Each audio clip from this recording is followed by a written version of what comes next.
नमस्कार, स्वागत है आपका हॉर्नबिल टीवी भारत पर। आइए एक नज़र डालते हैं अब तक की खबरों पर। मध्य प्रदेश के दतिया में मुख्यमंत्री मोहन यादव ने प्रदेश के 17 धार्मिक शहरों में शराबबंदी के फैसले पर प्रधानमंत्री नरेंद्र मोदी की सराहना की। दतिया स्टेडियम में धन्यवाद सभा में यादव ने नशे के दुष्परिणामों पर चिंता जताई और कार्यकर्ताओं को दिशा निर्देश दिए। इस कार्यक्रम में नवीकरणीय ऊर्जा मंत्री राकेश शुक्ला, पूर्व गृह मंत्री नरोत्तम मिश्रा और पार्टी के कई वरिष्ठ नेता उपस्थित रहे। यादव ने भाजपा के मूल सिद्धांत वसुधैव कुटुंबकम और पार्टी की कार्य संस्कृति पर भी प्रकाश डाला। और हम सबको उद्बोधन में है वही सूरमा इस जग में जो अपनी राह बनाता है। कोई चलता है पद चिन्ह पर, कोई पद चिन्ह बनाता है। आज का दिन दतिया के लिए और देश के लिए बड़ा महत्व का दिन है। दतिया के लिए इसलिए कि शराबबंदी की जो शुरुआत हुई उसमें मुख्यमंत्री जी ने एक ऐतिहासिक कदम की शुरुआत अपने दतिया से की है। माई को माथा टेक के की है, शराबबंदी की ये शुरुआत की है। और दो अंतर आप देखो जरा, एक अपने मोहन यादव जी माननीय मुख्यमंत्री जी है, एक कमलनाथ जी थे। वो कमलनाथ जी थे जो होलोग्राम की शराब और दूसरी शराबों के नाम पर मध्य प्रदेश के घरों में होम डिलीवरी शराब की करने की बात करते थे। एक वो कांग्रेस का सोच था और एक ये आपके सामने बैठे मोहन यादव जी हैं जिनका सोच है कि धार्मिक नगरियों के अंदर शराब नहीं होनी चाहिए। और शुरुआत उनने जितने निर्णय हुए मोहन जी के, आप देखो उन सब निर्णयों को ध्यान से, उनके अंदर हर चीज सर्वांगीणता छुपी हुई है। और वो निर्णय बताते हैं कि मुख्यमंत्री हर फन मौला है। उनका सफर भी राजनीति का ऐसा ही रहा है, सात्विक रहा है। कहावत है, न किसी को गिराया न खुद को उछाला, कटा जिंदगी का सफर धीरे धीरे। और जहां लोग पहुंचे छलांगे लगाकर, वहां आप भी पहुंचे मगर धीरे धीरे। ये मुख्यमंत्री जी आपका आभार। कल ही सभा का हमको जानकारी मिली, आपकी यात्रा की हमें कल ही जानकारी मिली और आज सब पूरी दतिया आपके आभार के लिए सड़कों पे उमड़ के आ गई थी। आपने खुद ने देखा। मैं मानता हूं आपको विलंब हो रहा है, आप 2 घंटे विलंब से चल रहे हैं, कुछ हमारे कार्यकर्ताओं ने भी विलंब कर दिया, लेकिन आपने निर्णय ऐसा लिया और आपके कार्य ऐसे हैं। आभार अकेली शराबबंदी का भी नहीं, मेरा निजी भी है मुख्यमंत्री जी।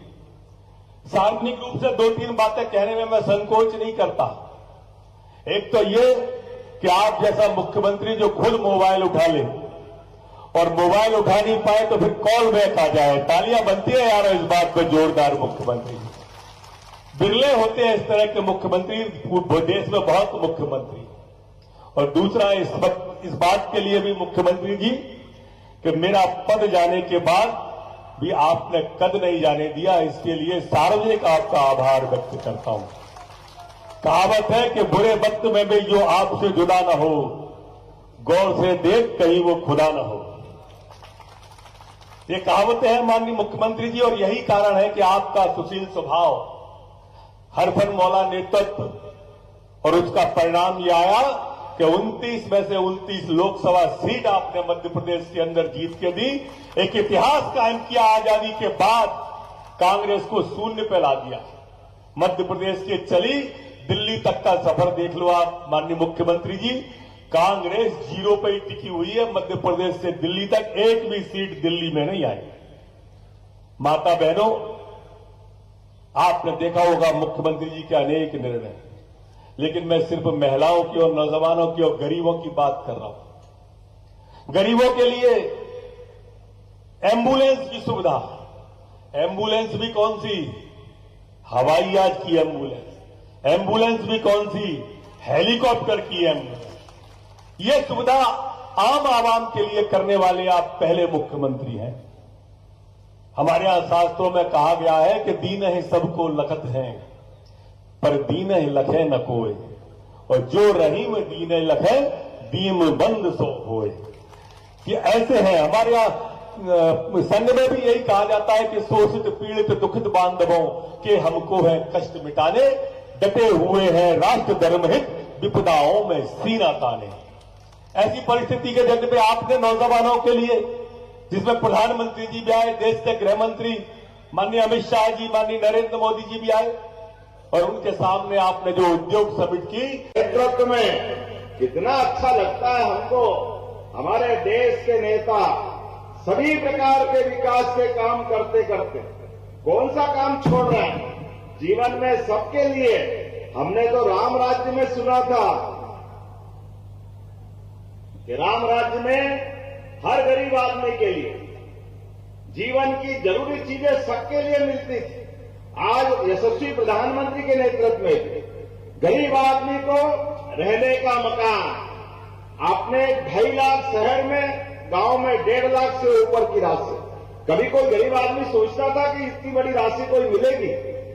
खाने के लिए अपने माननीय मोदी जी के माध्यम से कोविड के समय से निःशुल्क अन्न, सबके लिए अन्न। ये तो हमारे लिए वेद वाक्य में लिखा, यत् पिंडे तत् ब्रह्मांडे, जैसा पिंड होता है वैसा ब्रह्मांड होता है। जिसका अपना मन जैसा होता है परमात्मा उसको यश देता है, वो सबके लिए जुटाता है। आज यशस्वी प्रधानमंत्री के नेतृत्व में हम तो एक तुलना करेंगे यशस्वी प्रधानमंत्री के नेतृत्व में 1947 में इस देश के देवी देवताओं के लिए 1000 साल की गुलामी पृथ्वीराज सिंह चौहान के जमाने से लगभग 1000 साल की गुलामी के बाद इस देश ने सुख का सूर्य देखा, स्वतंत्रता देखी। सनातन धर्म के सभी स्वतंत्रता सेनानियों ने सभी अलग अलग प्रकार के लंबी लंबी अपनी लड़ाइयां लड़ते हुए सबने अपने अपने लंबे संघर्ष में इस भारत की आजादी का सपना देखा। ऐसे में जब आजादी के पहले वाले आक्रांताओं ने हमारे सभी देवस्थान नष्ट भ्रष्ट कर दिए, जब वो मजबूत थे तो हमारे देवताओं ने क्या बिगाड़ा। लेकिन ये सदैव संघर्ष चलता आया, देव असुर संघर्ष जिसको बोल सकते। लेकिन यशस्वी प्रधानमंत्री के नेतृत्व में यशस्वी प्रधानमंत्री ने 1947 में जैसे देश आजाद हुआ और हमारा पहला ज्योतिर्लिंग सोमनाथ जिसको नष्ट कर दिया था 1000 साल पहले मोहम्मद गजनवी ने, उसका बदला लेते हुए वो हमारा सोमनाथ का मंदिर जगमगाता हुआ आज दिखाई दे रहा है। तो जोरदार अभिनंदन करें सरदार वल्लभ भाई पटेल के लिए, डॉक्टर राजेंद्र प्रसाद जी के लिए। राष्ट्रपति उस समय के थे, उन्होंने जनता के सहयोग से अपने देवस्थान को जगमगाने के लिए, सनातन धर्म की पताका लहराने के लिए उस समय उसका महत्व स्थापित करते हुए देवस्थान जगमगाया था। आज इतना लंबा समय चला गया, लेकिन 47 के बाद भगवान राम के मंदिर में जितने रोड़े अटकाए गए, क्या क्या नहीं हुआ। भगवान राम के जन्म के प्रमाण पूछ रहे, भगवान राम के बारे में पता नहीं क्या क्या किया। अरे पता नहीं ईश्वर की क्या लीला है। लेकिन ये जो मर्जिया कहते हैं, जोरदार अभिनंदन करो सर्वोच्च न्यायालय का, हमारे अपने सर्वोच्च न्यायालय का। और वो सारे संघर्ष वीर हमारे अपने जिनने 550 साल की लड़ाई लड़ी, और यशस्वी प्रधानमंत्री ने जब सुप्रीम कोर्ट का निर्णय हुआ तो अयोध्या के पास सरयू धाम में भगवान श्री राम आज शाम से मुस्कुरा रहे हैं। बोलो जय जय श्री राम। इतना अच्छा लगता है हमारे धाम में, सरयू धाम में, अयोध्या में। अगर भगवान श्री राम नहीं मुस्कुराएंगे तो कौन मुस्कुराए। अरे आज यशस्वी प्रधानमंत्री का ही आशीर्वाद है। गरीब अमीर ऊंचा नीचा, ये धर्म वो धर्म, सबसे ऊपर उठकर सबके लिए काम कर रहे हैं, कोई व्यक्ति को नहीं छोड़ रहे। इसलिए आज कितना अच्छा लगा, विदेश के राष्ट्रपति आते हैं और आने के बाद उनको अगर कोई हमारी भेंट देना हो, अरे भारत में कोई आए और देश का सबसे बड़ा सम्मान पाना है तो हमारे लिए परमात्मा की दया है। हमको मालूम है गोपाल कृष्ण ने उस भीषण युद्ध के समर में भी एक बुजुर्ग महिला चंद्रकली सविता अपनी पुश्तैनी ज़मीन को बचाने के लिए दर दर मदद मांग रही है। हनुमंत विहार थाना क्षेत्र में कुछ दबंग लोग, जिनमें गुड्डन ठाकुर, रोहित अवस्थी, नीतू और रेशमा शामिल हैं, उनकी ज़मीन पर कब्जा कर रहे हैं। महिला ने पुलिस और प्रशासन को कई बार शिकायत दी, लेकिन मदद नहीं मिली। गुड्डन सिंह ने फर्जी रजिस्ट्री दिखाकर ज़मीन पर अपना दावा किया है और महिला को जान से मारने की धमकी भी दी है। पीड़िता, जो गरीब और कैंसर से पीड़ित है, प्रशासन से न्याय की उम्मीद में उत्तर प्रदेश के मुख्यमंत्री योगी आदित्यनाथ से मदद की अपील कर रही है।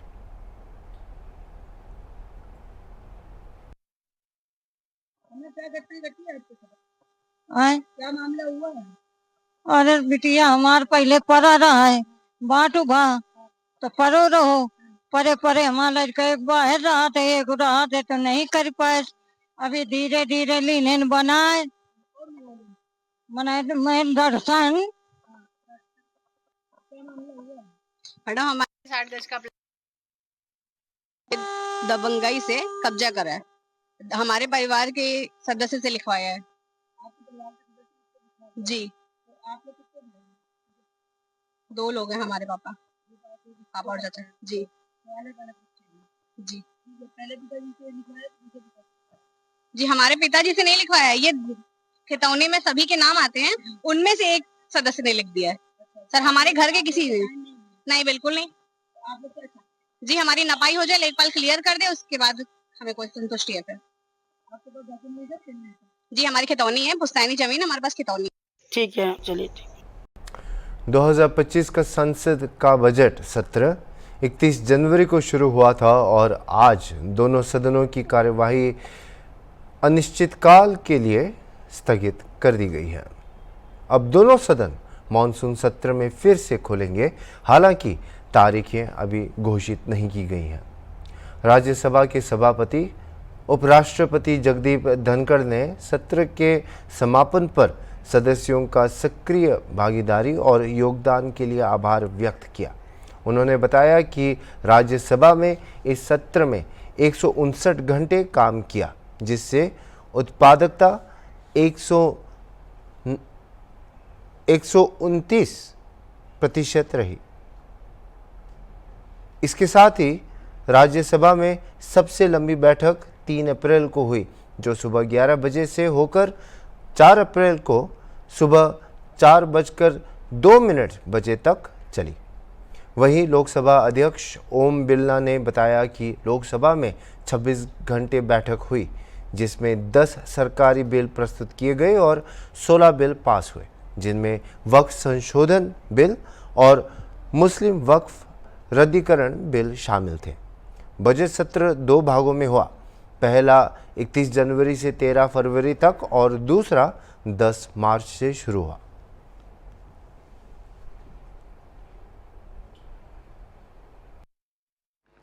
I extend my sincere gratitude to the Honorable Deputy Chairman, Shri Harivansh Ji.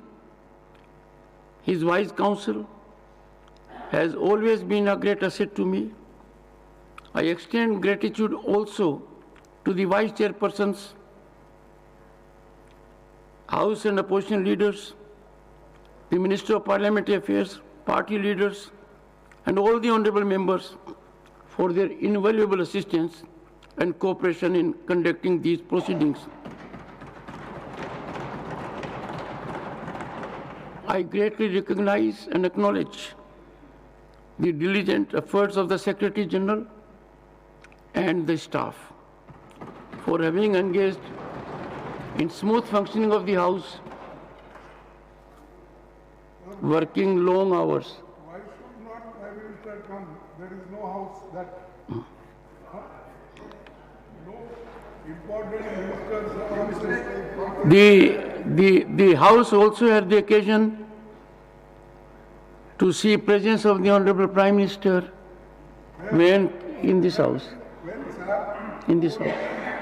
Only 15 minutes he attended this session. Sir, Present. only what I say is going on record so that we don't have attraction otherwise. No, no, but I am telling. The because session will be remembered This house, for its historic legislative accomplishments this house is also important. and spirit of unity that prevailed. He should reply. It stands as a defining moment in India's parliamentary journey, a powerful reminder of what can be achieved through dialogue, perseverance, and shared purpose. The Rajya Sabha has once again set the democratic standards worth emulation by others.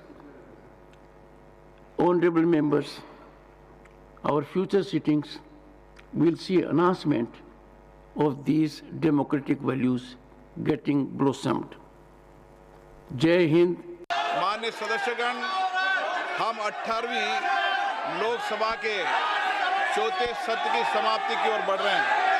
ये सत्र 31 जनवरी 2025 को प्रारंभ हुआ था। इस सत्र में हमने 26 बैठकें की तथा कुल उत्पादकता 118% से अधिक रही।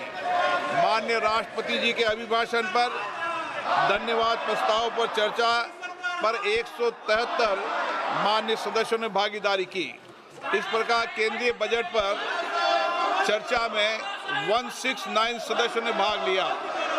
सत्र के दौरान 10 सरकारी विधेयक पूर्व स्थापित किए गए। वक्फ संशोधन विधेयक सहित 16 विधेयक पारित किए गए।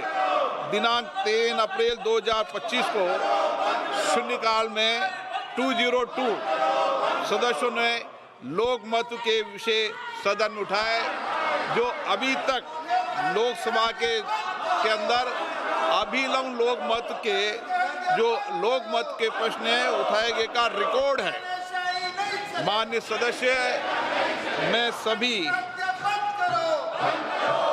सदस्यों को और सभापति तालिका में शामिल अपने साथियों को, माननीय प्रधानमंत्री जी को, संसदीय कार्य मंत्री को, प्रतिपक्ष के नेता, विभिन्न दलों के नेताओं, माननीय सदस्यों तथा लोकसभा सचिवालय के महासचिव, सचिवालय के अधिकारियों तथा कर्मचारियों एवं संबद्ध एजेंसियों को उनके द्वारा प्रदान की गई सबका धन्यवाद देते हैं। म्यांमार में आए भूकंप के बाद भारत के म्यांमार स्थित राजदूत अभय ठाकुर ने देश के प्रति गहरी सहानुभूति व्यक्त की। उन्होंने इसे म्यांमार और उसके लोगों के लिए कठिन समय बताया और भारत की इस संकट में प्रमुख भूमिका की सराहना की। ठाकुर ने कहा कि भारत ने त्वरित और प्रभावी तरीके से प्रतिक्रिया दी और भारतीय बचाव दल को राहत कार्यों के लिए सबसे बड़े क्षेत्रों में तैनात किया गया। उन्होंने भारत की त्वरित और प्रभावी प्रतिक्रिया की तारीफ करते हुए कहा, जब अन्य टीमें सक्रिय हो रही थी, हम पहले से मदद के लिए मौजूद थे। उन्होंने कहा कि भारत की मदद को व्यापक रूप से सराहा गया है और यह म्यांमार के प्रति भारत के स्थायी समर्थन को दर्शाता है।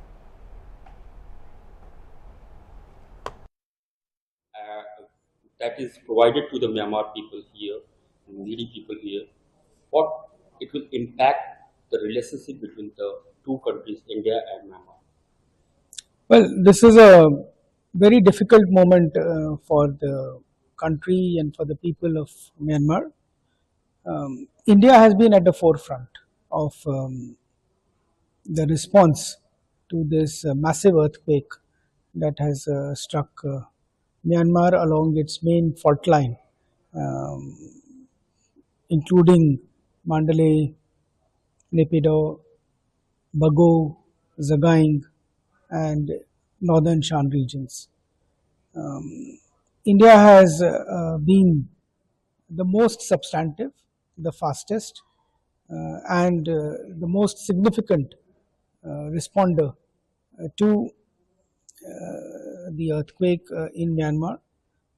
It was within 48 hours of the earthquake of 7.7 magnitude, that our teams were in Naypyidaw, and I must share here that the Indian aircraft were the first which landed in Naypyidaw, and also our rescue teams were allotted the largest areas in Naypyidaw as well as in Mandalay to do their work. We have very old people-to-people level civilizational ties with Myanmar. It's been a very long journey for our two people together. But what is most important is that Myanmar stands at the confluence of several of India's foreign policy priorities: neighborhood first, Act East, the Indo-Pacific construct, as well as a whole range of issues and interests that connect our two countries together. On the very day that the earthquake struck Myanmar, within hours, our Prime Minister had made it clear that we must move and move fast. Under his guidance, we have been able to do so. We have not only engaged Myanmar in the rescue and the relief phase, but also look forward to working with them in the rehabilitation and the reconstruction phase.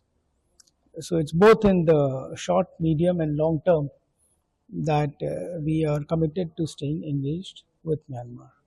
As you said that we were the first responders and in providing helping hand to Myanmar in the need within 24 hours.